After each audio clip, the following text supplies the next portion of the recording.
안녕하세요. 대단히 반갑습니다. 수필을 읽어주는 남자 자한형 이종수입니다. 이번 시간은 316번째 시간으로 부부의 세계 이태오 부분을 라는 수필을 읽어드리도록 하겠습니다.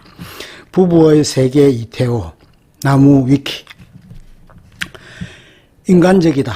감정적이다. 그만큼 적극적이다. 항상 현실 저 너머의 꿈을 품고 사는 남자 해서 늘 정서적 허기가 있는 남자, 그 모든 심정적 유약함이 로맨틱하게 작용해서 연애에 최적화된 남자.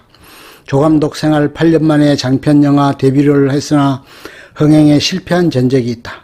시나리오 작업을 한다는 핑계로 결혼 후 이렇다 할 만한 직업 없이 지내다가 선호의 원조로 작은 엔터테인먼트사를 차려 사장이란 직함을 얻었다.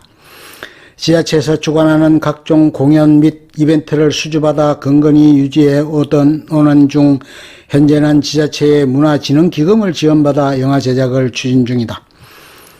천만 감독을 꿈꾸면서 정작 시나리오 개발보다는 제작 지원금 유치에 더 열을 올리는 모양새로 능력에 비해 야망이 크다는 세간의 평을 듣는다. 비교적 쉽게 지자체의 지원을 받아온 것이 의사 아내인 지선우의 명성에 기반한다는 것을 애써 부정하며 한류 콘텐츠를 개발해 고산지역 경제에 이바지하겠다고 허세를 부리는 것은 어쩌면 잘난 부인을 두고 있는 열등감인지 모르겠다. 와이프 덕을 보며 산다는 소리보다는 스스로 성공했다는 소리를 간절히 듣고 싶었다. 그렇다고 부인 지선우를 사랑하지 않는 것은 아니다. 훌륭한 아내이자 모범적인 엄마라는 것을 인정한다. 직원들을 데리고 클럽으로 공연 뒤풀이를 하러 간 날 퍼포머로 참가했던 여다경을 만났다. 아내가 주는 안정감과는 차원이 다른 짜릿함이었다. 젊은 나이에 성공한 사업가로 봐주는 아름답고 어린 여자 앞에 서니 자신감이 넘쳤다. 뛰어들고 봤다. 죄책감이 없었던 건 아니다. 이 관계가 오래갈 거란 기대는 애초에 없었다. 잠깐의 쾌락으로 시작한 관계가 이렇게까지 깊어질 줄은 몰랐다. 어느새 아내 선우도 애인 다경도 태호의 인생에서 필요한 존재가 되었다. 아슬아슬한 줄타기였을지언정 행복했다. 인간이란 원래가 미성숙한 존재이지 않나.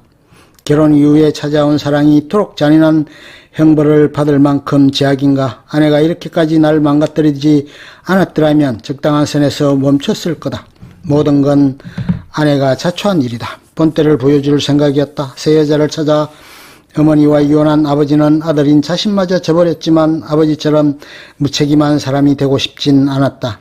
자신이 겪은 아픔을 대물림하지 않기 위해 아들을 포기하지 않겠다 결심한 것은 더 큰 불행을 자초할 줄은 몰랐다. 가정의학과 전문의인 아내 지선우와 결혼해 아들 이준영을 두고 행복하게 살고 있다. 그러나 경제적인 능력이 아내에게 한참 미치지 못하며 현재 하고 있는 사업도 대부분 아내가 조달해준 자금으로 운영하고 있는 것 때문에 친구들 사이에서 돈 잘 버는 의사 마누라 만나 팔자편 놈 정도의 취급을 받고 있으며 그 사실이 내심 컴플렉스인 듯하다. 현재 여다경과 내연관계를 맺고 있다. 지선우의 재력과 완벽한 내조도 여다경의 젊음과 아름다움도 놓치기 싫어 끊임없이 양쪽을 저울질하며 한쪽도 끊어내지 못하는 희대의 바람 캐릭터이자 인간 쓰레기. 급기야 여다경이 임신을 하고 이혼을 요구하자 두 달 안에 이혼을 하고 가정을 정리하겠다고 약속하지만 자신의 성공을 위해서는 여다경의 부친인 여병규에게 지원을 받아야 하기 때문에 딱히 그럴 생각이 있어 보이지는 않는다. 불륜에 빠진 것도 모자라 지선우 몰래 집을 담보잡혀 대출을 내고 아들 명의 보험금까지 약간 대출을 받아 써버린 상태. 자신의 불륜을 아내와 아들이 눈치챈 것은 꿈에도 생각하지 못하고 있는 듯 결국 지선우가 여병규 앞에서 자신의 불륜 사실을 까발리는 바람에 아무것도 얻지 못하고 그대로 이혼당할 궁지에 몰린다.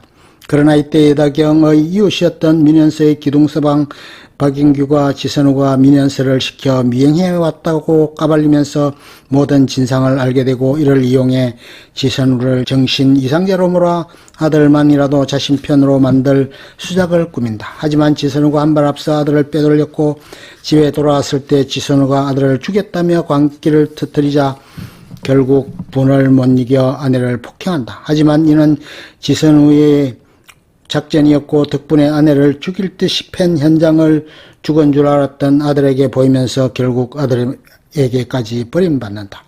이도 모자라 여병규에게 버림받으며 이혼과 동시에 사무실이 가압류 처분을 당하면서 완전히 몰락하고 결국 여다경과 함께 고산시를 떠난다.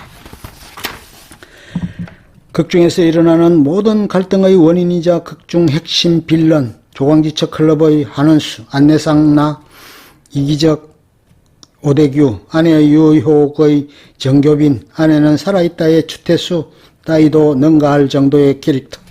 초반부터 지선우나 여다경, 이준영같이 자신에게 소중한 주변 인물들의 입장도 생각하지 않고 자기만 생각하며 행동한다. 특히 이혼 후 2년 만에 고산에 돌아온 후에는 전처인 지선우를 정신적으로 계속 괴롭히며 미친 놈의 진술을 유감없이 보여준다. 분명 처음 외도를 저지른 것은 본인임에도 지선우에게 비뚤어진 감정을 갖고 있다. 불륜 등의 외적인 문제를 제외하고 보면 자녀에게는 정말 자상한 아버지이다. 자신을 버린 아버지처럼 되지 않으려는 마음을 가지고 있다. 그래서 지선우와 한창 갈등하는 와중에도 준영에게는 엄마를 속상하게 하면 안 된다며 준영이 엇나가지 않도록 지도하고 마음이 심란할 때조차 딸인 제니한테 끊임없이 신경 써준다. 준영이 답답할 정도로 이태호 편을 들었던 것도 이렇게 자녀에게만큼만은 진심으로 부성애를 가졌기 때문이다.